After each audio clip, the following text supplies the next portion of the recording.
Apa sih sebenarnya waktu itu? Apakah dia semacam pengendali yang mengatur semua kejadian di alam semesta? Atau jangan-jangan dia cuma penonton yang diam-diam ngeliatin kita dari jauh? Pertanyaan ini udah bikin pusing para pemikir hebat selama ribuan tahun. Dan hari ini, yuk kita coba telusuri bareng-bareng. Oke, kita mulai dari pertanyaan yang kelihatannya simpel. Kalau saya tanya ke kalian, menurut kalian bentuk waktu itu kayak gimana sih? Mungkin ada yang bilang kayak pedang, tajam, atau berharga banget kayak uang. Sesuatu yang kalau udah lewat, ya udah nggak bisa diulang lagi. Sebagian dari kita mungkin ngebayanginnya tuh kayak balok gitu ya. Kita jalan terus ke depan, ngelewatin fase SMP, SMA, kuliah. Ada juga yang mikir waktu itu kayak jalan yang bercabang-cabang, di mana tiap keputusan yang kita ambil itu ngebuka kemungkinan masa depan yang beda. Atau mungkin ya simpel aja, bentuknya lingkaran, kayak jarum jam yang muter terus tanpa henti. Tapi gimana kalau semua bayangan kita soal waktu itu keliru? Nah, ini dia peta perjalanan kita hari ini. Kita bakal mulai dari cara kita ngebayangin waktu, terus kita loncat ke ide-ide keren dari Newton dan Einstein, nyelam ke dunia kuantum yang super aneh, dan diakhiri dengan pertanyaan yang paling bikin kaget dari semuanya. Oke, mari kita masuk ke bagian pertama. Pernah kepikiran nggak sih, zaman dulu banget sebelum ada jam tangan atau jam di HP, gimana caranya orang-orang coba buat ngertiin dan ngukur sesuatu yang bahkan nggak bisa mereka lihat? Awalnya ya, mereka cuma bisa lihat ke langit, ngamatin gerak matahari, siklus bulan, sama pergantian musim. Tapi kan itu semua nggak seragam ya. Sampai akhirnya ditemukanlah ayunan bandul dan jam pasir. Dari situlah muncul satu kesimpulan sederhana tapi penting banget. Waktu adalah ukuran dari perubahan. Intinya, kalau nggak ada yang berubah, ya nggak ada waktu. Pemikiran tadi kedengarannya masuk akal banget kan? Sampai datanglah seorang jenius dari Inggris, Isaac Newton, dengan sebuah gagasan yang benar-benar beda dan bakal mengubah cara kita memandang alam semesta untuk selamanya. Menurut Newton, waktu itu mutlak. Dia bakal ngalir terus, nggak peduli apapun yang terjadi di alam semesta. Bayangin deh, kalaupun seluruh galaksi ini berhenti bergerak, semua bintang tiba-tiba diam, bakal tetap ada satu jam universal yang terus berdetak. Buat Newton, waktu itu ibarat panggung raksasa yang nggak bisa diubah-ubah, tempat semua drama kosmik ini berlangsung. Selama ratusan tahun, pandangan Newton ini udah kayak hukum yang nggak bisa diganggu-gugat. Sampai akhirnya muncul lagi seorang jenius lain, Albert Einstein, yang benar-benar ngerombak total panggung pemahaman kita soal waktu. Nah, ini yang bikin seru banget. Perbandingannya drastis. Einstein ngebalikin semuanya. Dia bilang, waktu itu bukan panggung yang diem aja, tapi justru pemain aktif dalam teater alam semesta ini. Waktu nggak cuma nonton, dia ikut main, ikut menari bareng ruang dan energi. Einstein ngenalin kita sama konsep ruang-waktu.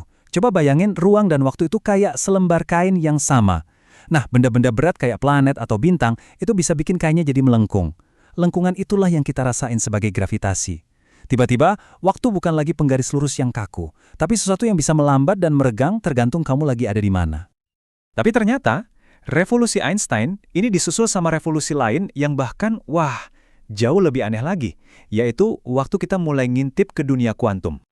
Di dunia yang super-duper kecil, di balik atom-atom, semuanya jadi aneh dan nggak masuk akal, termasuk waktu. Konsep menit dan detik yang kita kenal sehari-hari itu seolah-olah nggak berlaku lagi di sana.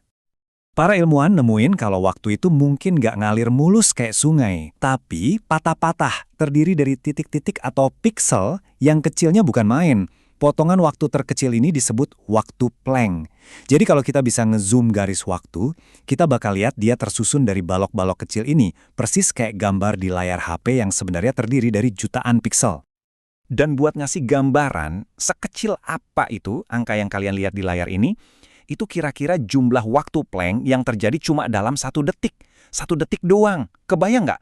Jumlahnya itu jauh lebih banyak dari total detik yang udah lewat dari sejak Big Bang sampai sekarang. Luar biasa kecilnya. Dan di dunia kuantum, ada yang lebih gila lagi. Dalam eksperimen celah ganda yang terkenal itu, cahaya seolah-olah tahu kapan dia lagi diliatin. Waktu nggak ada yang ngamatin, dia nyantai aja berlaku kayak gelombang, ngelewatin 2 celah sekaligus.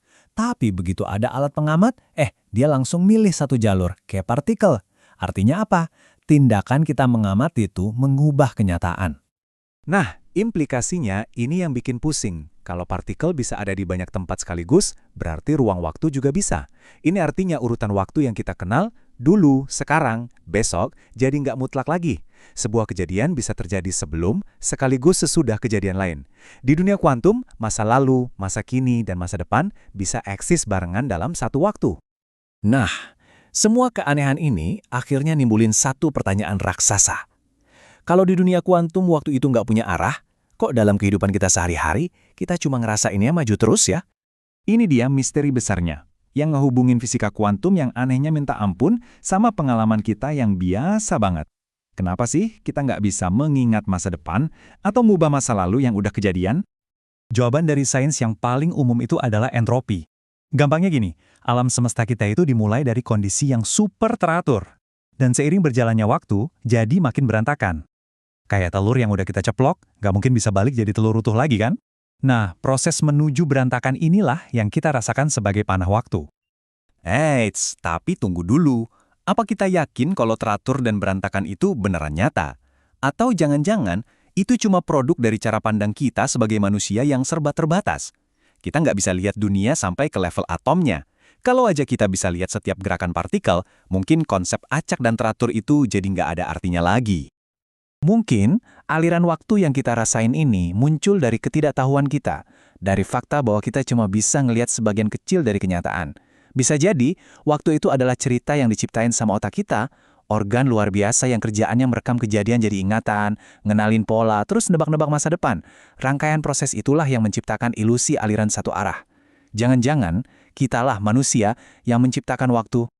Coba deh, kita geser sedikit cara pandang kita. Gimana kalau kita ngelihat dunia ini bukan sebagai kumpulan benda-benda, tapi sebagai kumpulan peristiwa? Kalau gitu, segalanya jadi punya cerita. Kita, batu, bintang, semuanya bukan benda yang diam, tapi sebuah proses. Kita bergerak, kita berubah, kita tumbuh, dan akhirnya kita berakhir.